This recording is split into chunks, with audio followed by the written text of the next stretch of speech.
Jangan munafik. Kajian Kitab Fathur Rabbani. Wahai orang-orang munafik, semoga Allah membebaskan di bumi ini darimu. Alangkah tebal sifat nifakmu. Dalam waktu dekat engkau akan dijadikan santapan sindat melalui mulut dan tubuhmu, sampai tercecer, di bagian lain bumi mengoyak dirimu sampai menyatu, benar-benar kembali nego menjadi tanah. Tiada keuntungan bagi orang yang tidak baik sangka kepada Allah, orang-orang solih dan orang-orang yang mengikuti mereka. Allah telah menyerahkan keberadaan ini semua untuk mereka. Mereka peroleh hujan yang menumbuhkan tanaman bumi. Setiap makhluk jadi pengikut mereka, bahkan setiap individu, juga perjenis yang ada di bumi ini, seperti gunung tidak menggoncangkannya atau menggerak-gerakkan sebagai bencana yang menguji. Mereka tidak terguncang dari kedudukan tauhid atau ridho kepada Tuhan yang agung. Mereka mencari jiwa dari sisi lain, bertaubat kepada Allah serta takut padanya.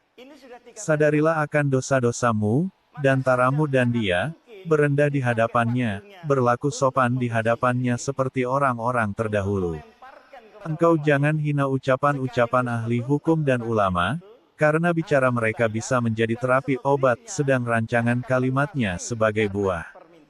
Terimalah ulama yang bertakwa, jika engkau menemani mereka tentu engkau dapat berkah. Dan engkau jangan pergauli ulama yang tidak beramal dengan ilmunya, karena jika engkau pergauli mereka tentu bencana menimpamu. Bila engkau berteman orang yang lebih tinggi ilmunya daripadamu, sesungguhnya ia membawa berkat untukmu. Tapi jika engkau bergaul dengan orang yang lebih tua, padahal ia tidak bertakwa atau berilmu, tentu pergaulanmu membawa bencana atasmu. Beramallah untuk Allah semata, jangan untuk yang lain. Tinggallah untuknya, jangan tinggal untuk yang lain. Tinggallah untuknya, jangan tinggal untuk yang lain. Dan beramal yang ditujukan selain dia adalah termasuk kafir, dan tinggal selain untuknya adalah riya. Siapa yang tidak memahami hal ini, sedang ia beramal melalui jalan lain dari ketentuan ini, maka ia berada dalam kebengongan. Dalam waktu dekat kematian pasti mendatangi untuk memutus bengongmu. Wahai sahaya, jika engkau menjumpai jurang pemisah antara kaya dan miskin, ketika pemberian mereka untukmu itu pertanda engkau tidak beruntung. Muliakanlah si fakir dengan penuh sabar, ambillah berkah mereka, hikmah dari mereka ketika berjumpa atau sedang duduk bersama mereka. Nabi SAW bersabda, si fakir penyabar menjadi teman dekat Zat Maha Pengasih di hari kiamat. Hari ini mereka jadi teman dekatnya melalui hati dan besok dengan jisim mereka. Mereka adalah orang yang berhati zuhud, berpaling dari perhiasannya, memilih kefakiran daripada kaya, bahkan ia sabar atas kefakiran. Jika hal ini telah empurna atas mereka, akhirat menjadi tujuan mereka secara penuh.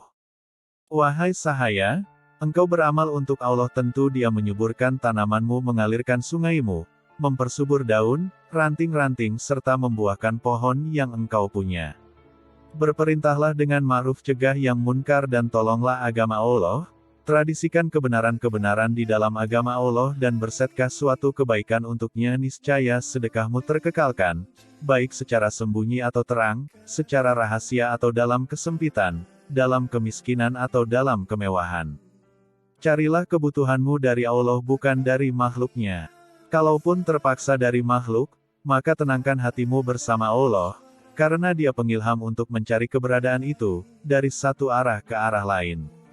Bila engkau tertolak atau diberi perkara itu semata dari Dia, bukan dari mereka.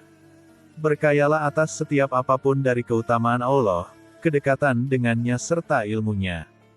Bila ini sempurna, mereka menjadi kiblat makhluk dan tolok pandang mereka tertuju pada dirinya. Mereka mengambil dengan hati serta memperdekat dengannya. Darinya sumber penyerahan yang terlepas dan ridho dari mereka.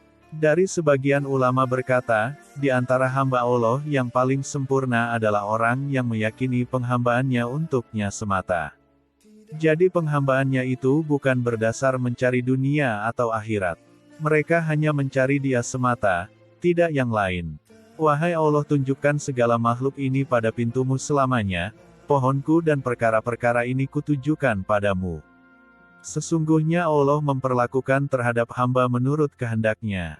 Bila hati bersih tentu terlimpahi rahmat dan kasih-Nya tetap atas makhluk. Lagi dari sebagian ulama berkata, barang siapa banyak berbuat baik dan meninggalkan dosa, termasuk orang-orang yang benar.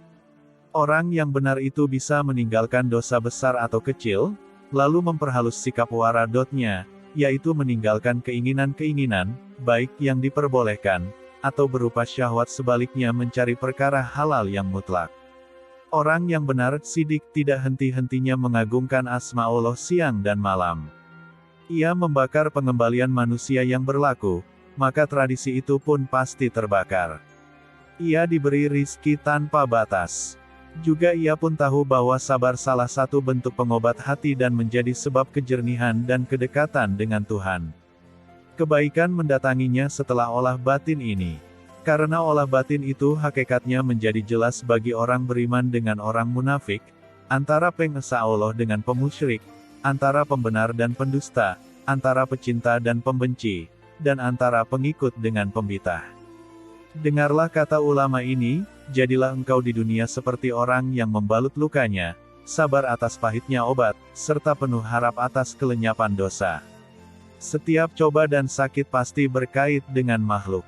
Juga penglihatan mereka pada sengsara, manfaat, pemberian, dan penolak. Setiap obat dan lenyapnya coba itu terletak pada ketidakadaan makhluk dari hatimu dan tanggapanmu kala ketentuan Allah jatuh padamu. Bila yang demikian nyata keluar dari hatimu sebaliknya terisi penuh dengan pada nabi, rasul, syuhada, syalihin dan para malaikat al-muqarrabin, dan kala telah lenyap sikap itu, engkau menjadi besar, mulia, pemuka, pemberani, pemimpin dan apa yang diperintah agar kembali padamu, maka ia segera kembali, terperintah apa yang diperintah termulia dari apa yang mulia. Dengarlah bicara ini, yakini serta junjung secara benar. Wahai orang yang sibuk dengan kehidupan, aku adalah orang terkaya meta pencaharian, keuntungan ada padaku, kehidupan akhir juga ada padaku, aku pemberi setiap sesuatu yang menjadi haknya. Jika diperoleh sesuatu dari akhirat sebagaimana yang ada padaku tentu tidak hanya sampai pada diriku seorang, karena orang mulia itu tidak suka makan sendiri. Setiap orang yang memperoleh kemuliaan dari Allah maka tidak ada kata bakil baginya. Wahai Allah berilah rizki untuk kami seperti yang telah Engkau rizkikan pada kaum lain. Dan berilah kami kehidupan yang baik di dunia dan kehidupan yang baik di akhirat, dan selamatkanlah kami dari siksa neraka.